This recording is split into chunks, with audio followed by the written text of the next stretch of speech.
Hey everyone, I'm Ryan, the host of the Roast West Coast Coffee podcast. I host the show on Anchor by Spotify. If you haven't heard of it, it's the easiest way to make a podcast with everything that you need all in one place. Anchor has the tools that allow you to record and edit your podcast right from your phone or computer.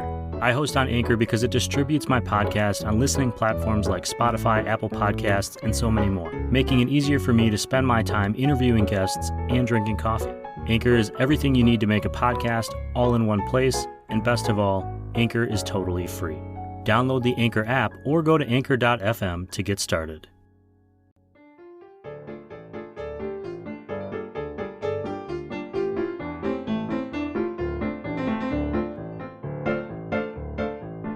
Hey, good morning everyone. Welcome to Season 6, Episode 10 of the Roast West Coast Coffee podcast. We're already halfway through the season. I'm Ryan Wolt, and this is the show where I bring you the stories of coffee professionals, entrepreneurship, and coffee education. Today is another Coffee Smarter episode featuring Alden Hazuri. He is the founder and head roaster of Crossings Coffee Roasters and the operator of Cafe La Terre in Southern California. He also consults for coffee startups, and you can find him on Instagram at Crossings Coffee. I love chatting with Alden both on and off the show because he is always taking into account the business side of his passion for coffee, as well as his desire to help people enjoy their coffee as much as possible. It gives him a unique perspective, which makes it hard for me to ask him to focus on just one side or the other. So I don't. Today we're going to talk about some of the equipment used to make a cup of coffee, such as the grinder, scales, water kettle, or espresso machine, and what you might want to consider before purchasing for either a commercial business or just for at home. My ask is a selfish one, as I'm in the market for some upgrades to my own setup. I can let you know that since this chat, I have upgraded to a gooseneck water kettle, and I'm going to use it right now to brew up a pour-over cup of coffee. And you might want to brew a cup of coffee while you're listening today too, so that you can be assessing your own coffee gear while we're all getting coffee smarter with Alden Hazuri of Crossings Coffee Roasters and Cafe La Terre on this episode of the Roast West Coast Coffee podcast.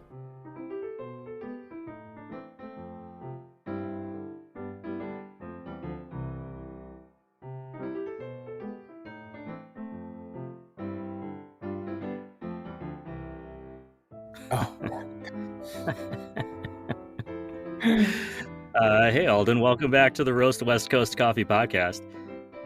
I always wonder if people wonder what we talk about before the show comes on. I'm guessing that they don't care that much, but in case you were, what we were talking about was our last episode, and Alden was telling us about consistency and keeping coffee consistent flavor profiles for the customers. That's something that has been expected of the Cafe La Terre locations that he's operating. So Alden, my question for you today to start, which I didn't really prepare you for, is I've noticed a lot of coffee shops that are known for consistency or that are seeking that same end goal instead of constantly rotating through new single origins. They generally offer a house blend of coffee. You know, it's a mixture of different beans, which I would presume is because then they can control the flavor profile over time. So if they're blending together 10% of bean A and 90% of bean B, and then bean B's, this particular batch tastes differently, they can adjust how much they put in and out to get that same flavor profile. Am I mistaking on that? Is that a technique that you would use as a roaster? Is that something you've done? Any thoughts on just that as a way to achieve consistency for your customers? Yeah, I've never really been into blending. I absolutely appreciate a good blend. And I'm not gonna lie, I think I fall victim to like the trap of like the single origin. There's something exclusive and special, and oh my gosh, there's nothing hiding. You can't hide behind a single origin. What you see is what you get, and if it's delivered perfectly, it's like a serenaded success. And that's also a lot of pressure for people who really try to ride the single origin train. And as for blends, I think that's definitely a terrific way to run your menu. If that's something you choose, you can and probably do have much better control over the flavor profile of what you're serving. And I kind of look at things from a step back and look at how much work am I creating for the experience I'm trying to cultivate. And I think with blends, it does require a little bit more work in like the middle and end of the process. And bear with me, I'll come full circle here. But for me, I try to keep the same flavor profile or same flavor experience throughout the year, even though my coffees might change quarterly. And the way I'm able to do that is by sourcing or sampling a lot more coffees on the front end, looking at the terroir, looking at the region, looking at the varietal of the beans.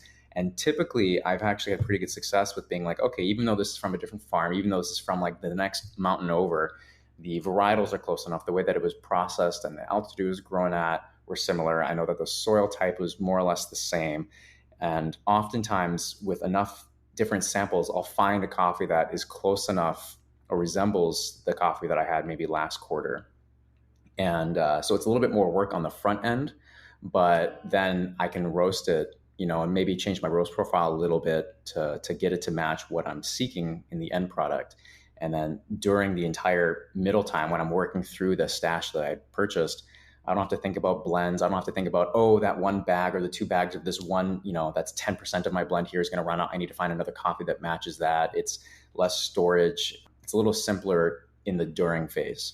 And then I can start that process again in the end. Whereas with blends, if I'm going to try to create a certain blend, I might be mixing 2, 3, 4 different coffees. And that's just 2, 3, 4 more different coffees that I have to manage and source and keep track of. And, oh, this one ran out. I have to reprofile that before blending it back in. And, oh, now it tastes a little different. Why is that?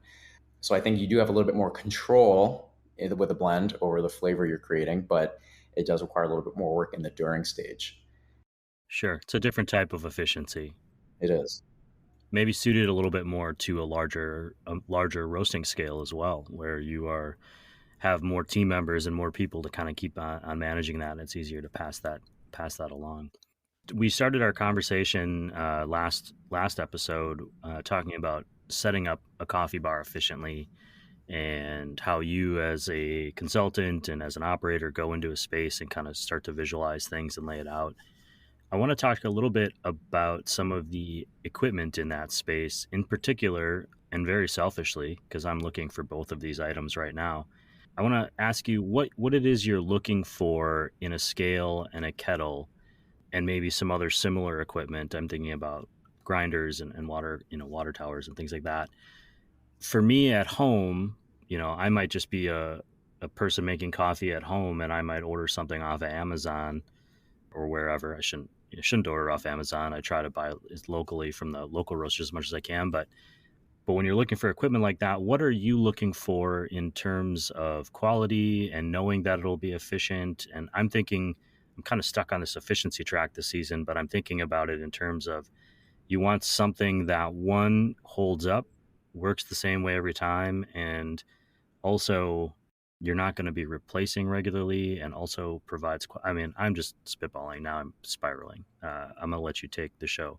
So let's start maybe with the scale or the kettle, and you choose and let me know what it is that you do when you're looking, or what it is you're looking for when you're looking for products. Yeah, I guess I'd like to specify, are these products you're asking about for my home or in the shop? Because I can give you two different answers. Let's hear them both. I got time. I don't know about you, Okay. but why don't we start with the shop, and then we can transition into how that's different for what you might be doing at home. Beautiful. So with the shop, specifically with the shops that we talked about in the last episode, efficiency is a big part. And one of the, I guess, ideologies that I try keeping in mind with Cafe Laterre is, quality over convenience, but not at the sake of convenience.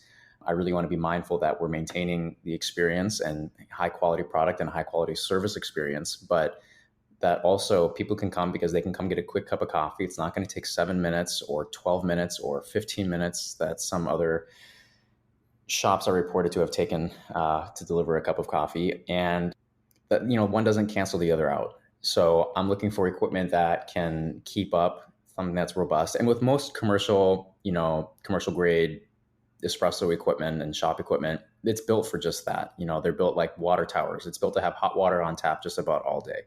Some espresso machines, this is where I think you can start getting into like murkier waters. Some espresso machines might be more for the theatrics in the show. Others might be for more like just rugged performance, and they lose a little bit of that show. So again, it's finding that balance in between what is the customer experience can be looking like, and what is the barista experience can be looking like. What kind, I don't want them, fussing around with buttons and knobs trying to pull a shot of espresso. I think automation, especially when you're working one person at a time, is key. Not automation so that you are so distanced from the product that you don't have as much touch and the artistic craftsman flair that I think people look for when they're going into a specialty coffee shop, but having enough automation that frees them up to go do something else while A is waiting. And so this task management is something that I think we touched on a little bit in the last episode in the 2-week intensive training, but looking for opportunities to stack workflows together and equipment that facilitates that as well. So, for example, one of the machines that I use in the Solana Beach shop for the espresso machine, it's a machine that has not only auto volumetric properties, meaning I can program exactly how much water I want to push through the puck, the espresso puck at a time.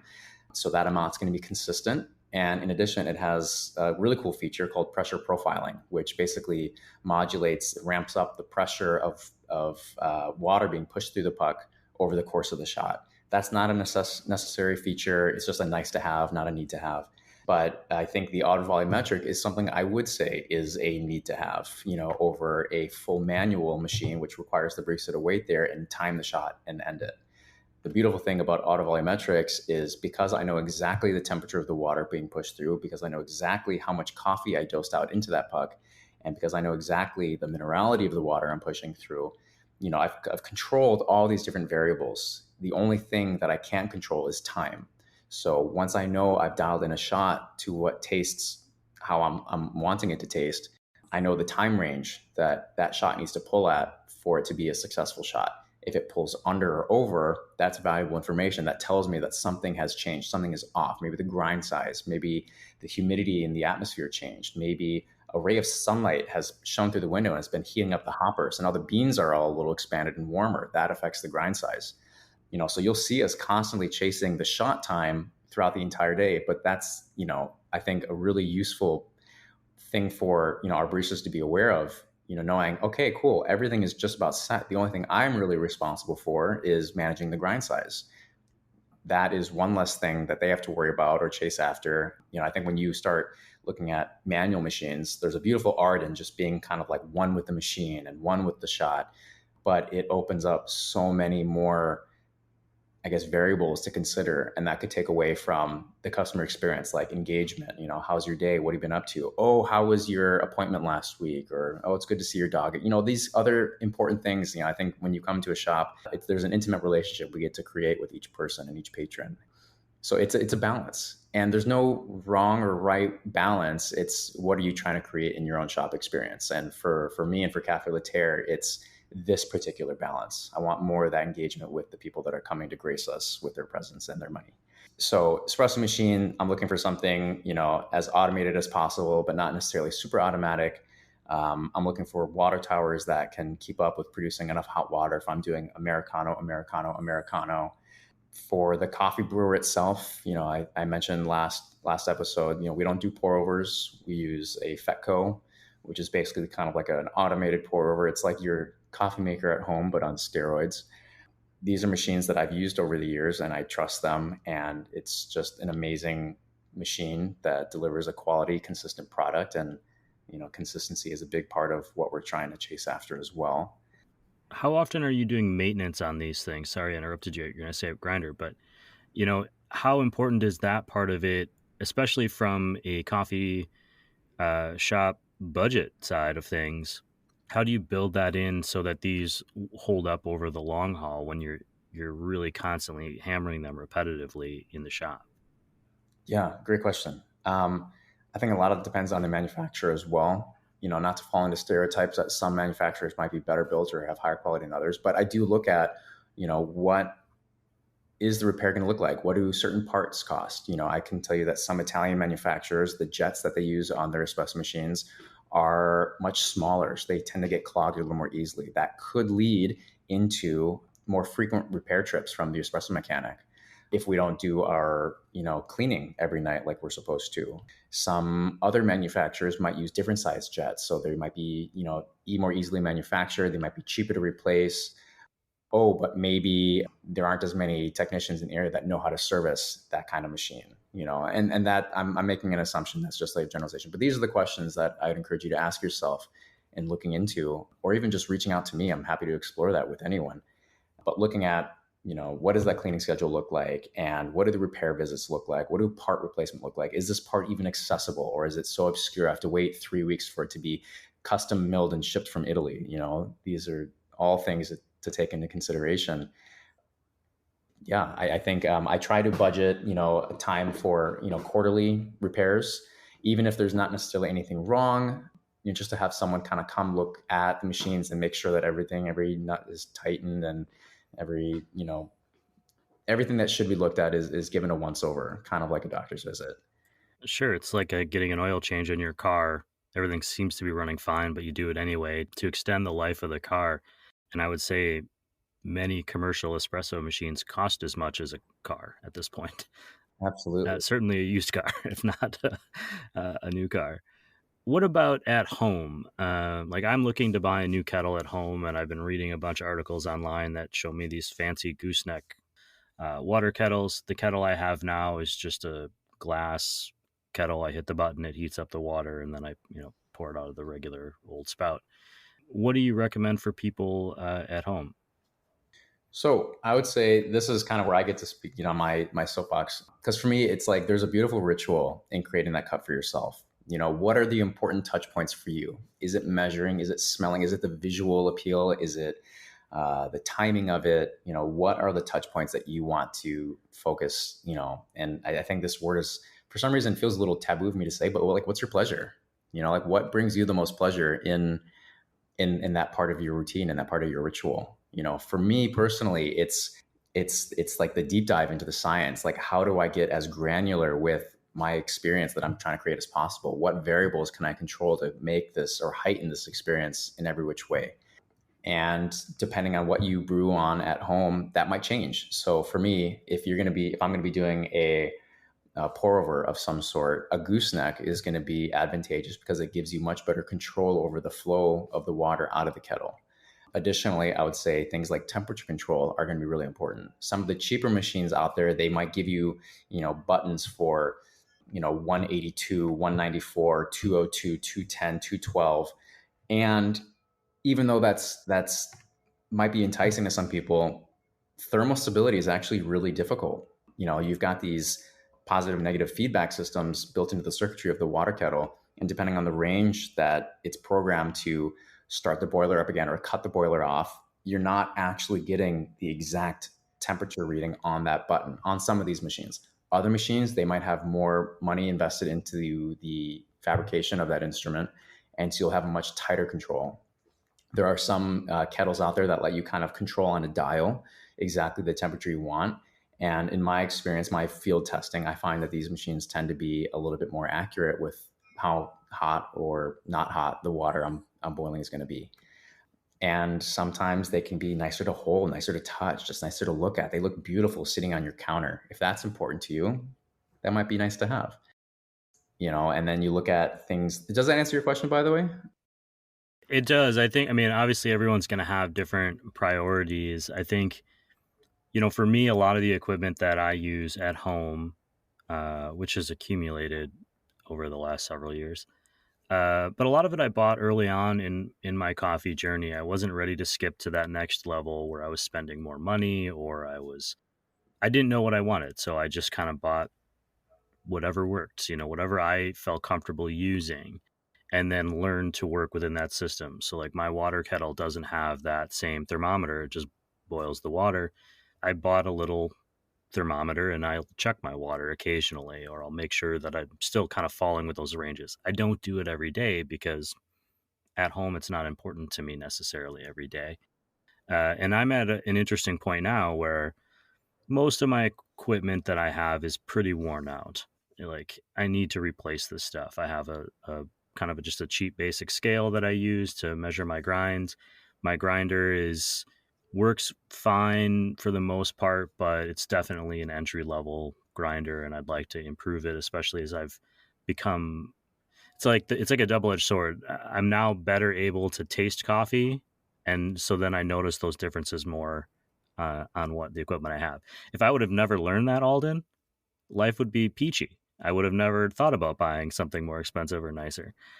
I'm glad that I did, but it's also, now I'm dealing with this very first world emotional problem.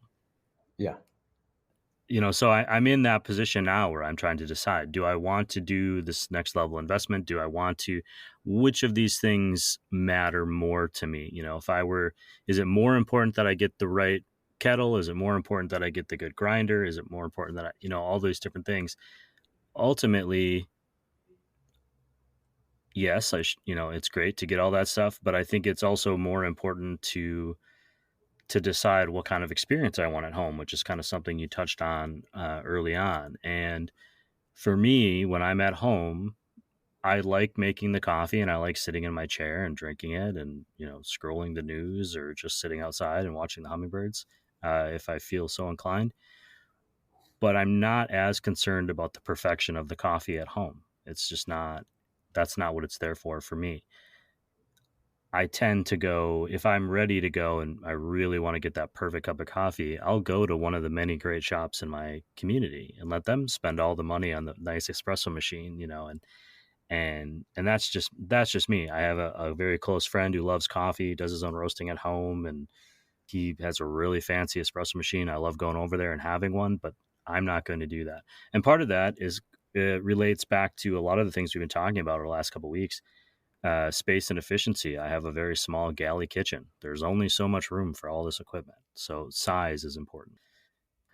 So yeah, I would say that answers my question. I guess I would kind of close out this episode by asking you, if you were to kind of place a level of importance, if you can, on at-home equipment, which things do you think it's more important to go for the thing that is doing the most effective job, and which things do you think maybe you can, shuffle into the edges? If your goal is to create a high quality cup of coffee, I think the most important thing I would encourage you to invest in is a grinder. That grind distribution, how the burrs are, breaking up those beans, that's gonna create the greatest impact on your overall cup. And grinders get expensive really, really quick. And I would encourage you to really take a look at what kind of budget you can swing, because for the most part, you do get what you pay for. I think there's a lot of like theatrics and fantastical features and aesthetic that can really drive that price up. So looking at the core features, and this might be even be another episode, but looking at like burr type and what the burr composition is, like these can all be things that you can kind of cut through the it's not bullshit, but cut through all of like the ribbons and beauty things and look at the core fundamentals. What is this machine delivering? Okay, cool. Checks that box. Checks that box. Great. It may not be the prettiest to look at, but functionally, this thing is sublime.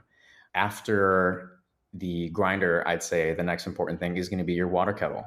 Looking at how is that going to be boiling your water? What kind of thermal stability can I expect out of this? Just to recap, way back when I first started, I bought my first gooseneck kettle. It was a Hario, it was the generic. It was the most affordable one I could find. You boil it over a stove, but I had grabbed like a meat thermometer to try to check my water temperature, and I got it down to a science where I know if I got the water boiling, I'd pull it off, wait 30 seconds, swirl it for 45 seconds, and usually right around by that point, it was at the perfect, pour over temperature for me. And so I was like, okay, cool. I'm okay with investing that much work into getting the water temperature just right. I still have my gooseneck, pour capabilities, great. I'm all set. And now I'm just like, oh man, screw that. Like, I'm so happy to push that button, let it heat up to temperature exactly where I need it, and I'm fine. But grinder first, water kettle second. As for scales are cheap. I use a standard generic scale. I think it measures to 0.1. I have a couple weights that I can use to calibrate just to make sure it's staying true. But for me, I don't have a high value on like the scales that like auto start and have a built-in timer and can, reset when I start pouring water in. These are really fun features. And if that's something that excites you, I'd say maybe that's something you invest in over a really nice kettle. But for me, a simple scale does the trick. I've got my phone. I can start my timer manually. And then, all of this could change or maybe not change depending on how you like to brew at home. You said you have a regular standard kettle. without a gooseneck. So, I mean, if your preferred choice in brewing is like a French press, or like an AeroPress, the gooseneck, it might be a little, excessive. You may not need like the pinpoint accuracy, being able to put the water where you want to. The standard kettle might work just fine. But if you like doing, any number of the different pour over options that are out there, that gooseneck might be of greater importance to you. After that, I would say probably your water quality is going to be another really big step. I think if you're at home, hopefully you have access to good, clean drinking water. And the rabbit hole goes as far down as you want to with water, because I mean, coffee is over 98% water, and the chemistry going into the extraction of how those minerals interact with the extraction process is like still being discovered to this day. But the closer you can get to like reverse osmosis water generally puts you in the vein of water that is going to be best suited to the coffee you're trying to brew at home.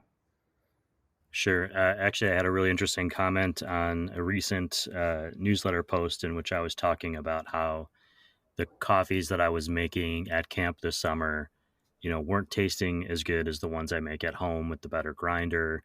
And somebody was like, well, hey, maybe remember that like your water could have been different in all these different places we were, at which point I had to admit that I brought 7 gallons of filtered water from home with me on the trip so that the water would be the same every morning, because I'm a psychopath in some ways.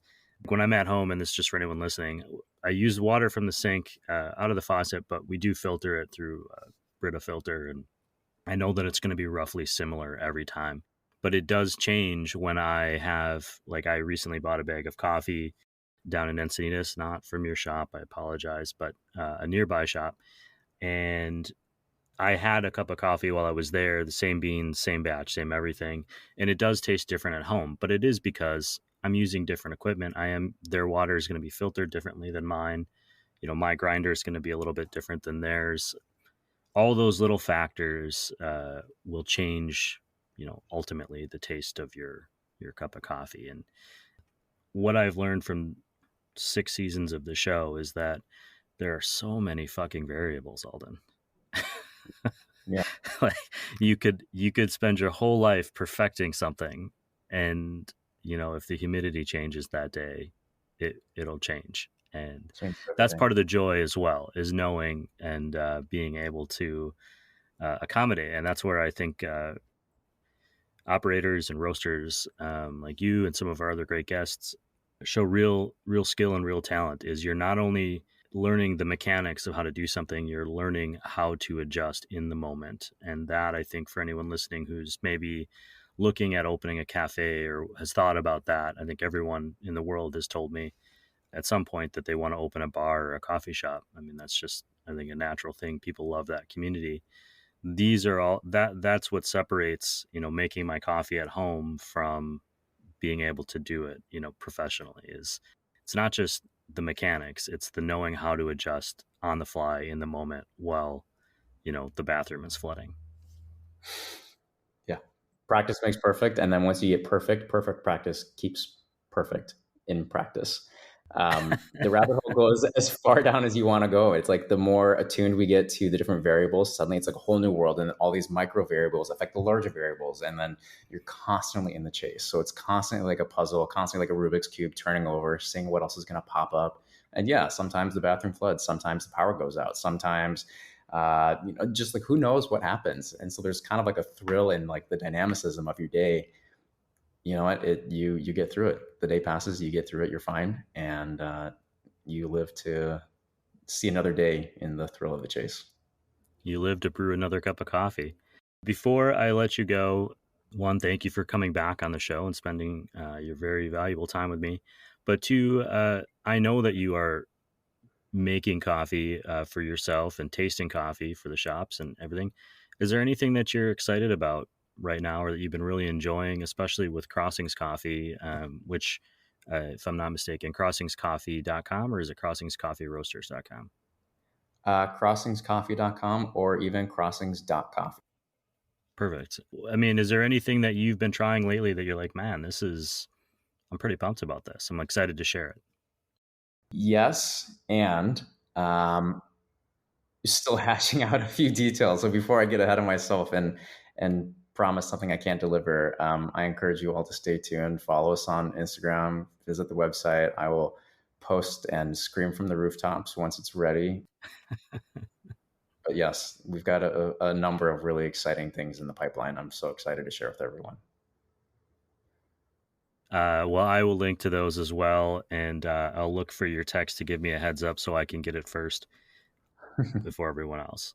Of course. Alden, thank you for coming back and being on the show, for helping us get coffee smarter, and just for that wonderful deep voice that you're sharing with all of us. Thank you for having me, Ryan. So good to see you. That was such a pornographic.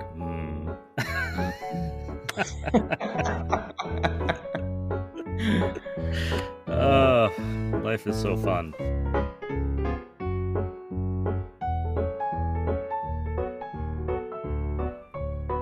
Okay, to recap, the rabbit hole goes down as far as you want it to go.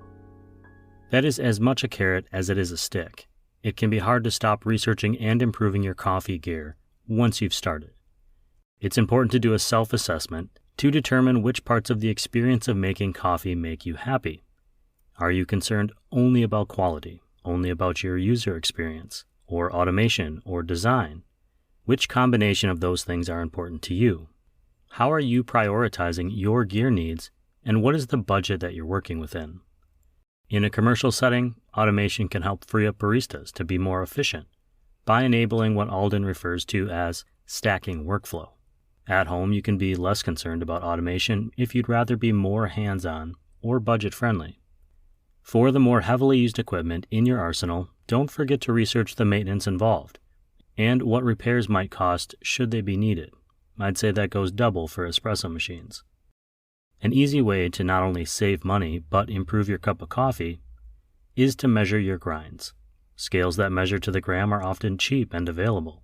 The one I've been using for over a year cost me about $15, and short of the battery needing to be replaced or dumping a cup of coffee on it, it should last quite a while. By measuring my coffee grounds and my water, I'm making a more efficient cup of coffee that will actually taste better and be less wasteful. Filtering your water can also improve the flavor profile of your coffee. A simple Brita-style filter can help create an added consistency and remove some of the less enjoyable minerals that impact your cup of coffee. You can, of course, take that even further by employing better filters or starting with distilled water and adding a packet of coffee-specific minerals.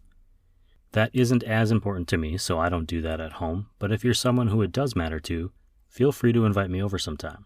As far as at-home equipment, the grinder is one of the most important things to invest in to ensure a better cup of coffee. I'll link to a deep dive we did on grinders with Chris O'Brien of Coffee Cycle Roasting way back in the early days of this show in this episode's newsletter on roastwestcoast.com. And finally, we have a new vocab word today, thermostability, which in this case refers to the condition of being thermostable, meaning your water kettle is physically or chemically unaffected by a high temperature. That's it for this week's episode of the show. If you have thoughts, questions, or ideas for a future Coffee Smarter episode, please send them to me on Instagram at RoastWestCoast or head to roastwestcoast.com and leave a comment on any of the newsletter posts. While you're there, subscribe. This is a listener and reader-supported show, and your subscriptions help us continue to grow and improve this program. Some of our listeners and guests have become roast industry partners. Cafe Latte is one of them, as are Coffee Cycle Roasting, Ignite Coffee Company, First Light Whiskey, Maria Coffee, Ascend Coffee Roasters, Cape Horn Coffee Importers, Camp Coffee Company, and Steady State Coffee Roasting. Thank you all for listening and supporting this show. I'll be back next week with an interview with Andrew Scott, the founder and head roaster of Inflection Point Coffee, which he runs out of his garage in San Diego. It is a great conversation, so be sure to follow this show on your favorite podcast app so you don't miss it. This episode of the Roast West Coast Coffee Podcast has been written, produced, and recorded by me, Ryan Wolt. I hope this episode has found you happy, healthy, and with at least enough sanity to make it through the day. Always tip your baristas, and be sure to drink good coffee.